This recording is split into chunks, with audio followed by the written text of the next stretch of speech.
Hey everybody, this is stop 2. Just left the Thomas farm a little while ago, or depending on when I post this stuff, maybe 2 days ago, so to speak. Got some moo over there. And this is just a quick one, and I mean it this time. Again, this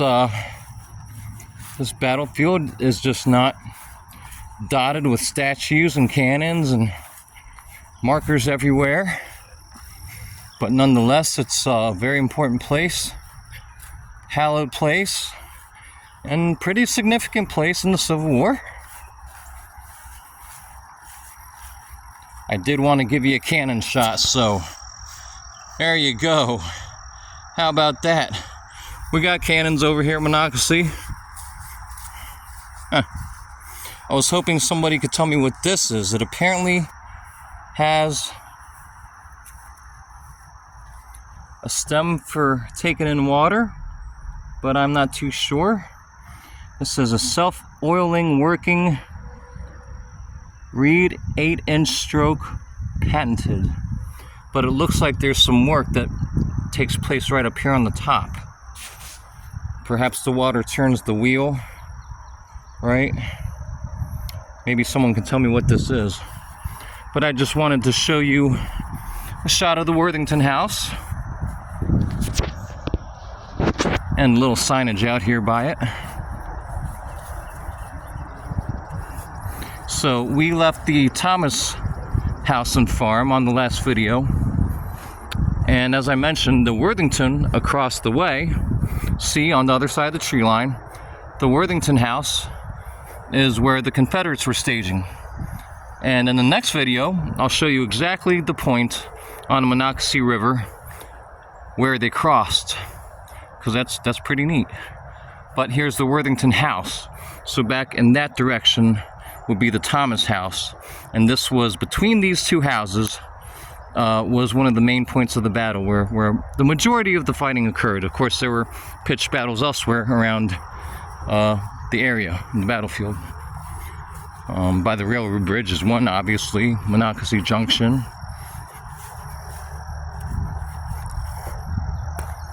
So, wanted to point out, this map is not to scale, and there's a problem.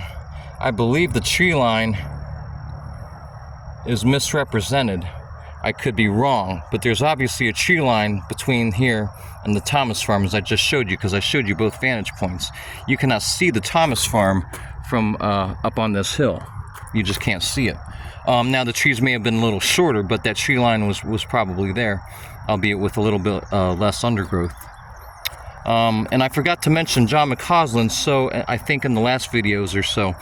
So again, the forces were under, I always get these two mixed up, not JUBE, but the bad old man, and Jubal Early, I'm sorry. And a lot of the main fighting forces, as I mentioned, were under Gordon, but McCausland led the early part of the attack, or the men out front, as the fight began. And so he's represented right here. These are his men, and they should show some little horses, because there was a cavalry as well. And of course they got repulsed, like I like to say, by Ricketts pickets. Sorry, it's a little joke with myself. Ricketts pickets sent them reeling back 1, 2, 3 times before they had to start falling back and start getting out of town. But I've told you that already. This may be a little more helpful, and it's a little spotty because it's starting to rain, but it says through a child's eyes. So 6-year-old Glenn Worthington was ushered in the farmhouse cellar with his family and their slaves, and I mentioned him at the last stop. The windows had been boarded with thick oak boards, and tubs of drinking water were placed in the cellar. Young Glenn peered between gaps of the boarded windows, witnessing horrific events as the battle unfolded. When the fighting stopped, Glenn helped his family tend to the wounded soldiers as a 6-year-old who laid in their yard. That afternoon, Glenn was injured while trying to retrieve a bayonet from a pile of burning rifles because, as I mentioned in Gettysburg, little kids were always looking around and trying to help their families, or just for themselves and their own curiosity, scarf up souvenirs.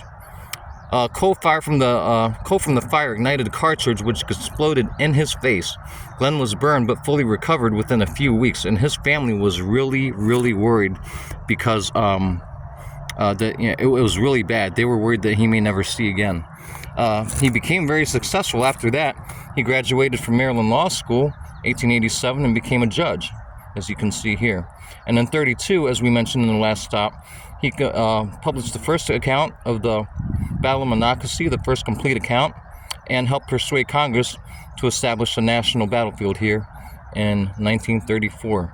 So, while they were a slave-owning family, bad, we are very, very grateful that in the end, he was one of the people that helped preserve this land. And that's really important. So, that's about it, guys. I wanted to make this one short and sweet. I'm going to get back to the car. I don't think the rain's going to get much worse, but I'm going to possibly get up the road, maybe hit Frederick, and find a brewery, as you might imagine. So I will see you on the next one.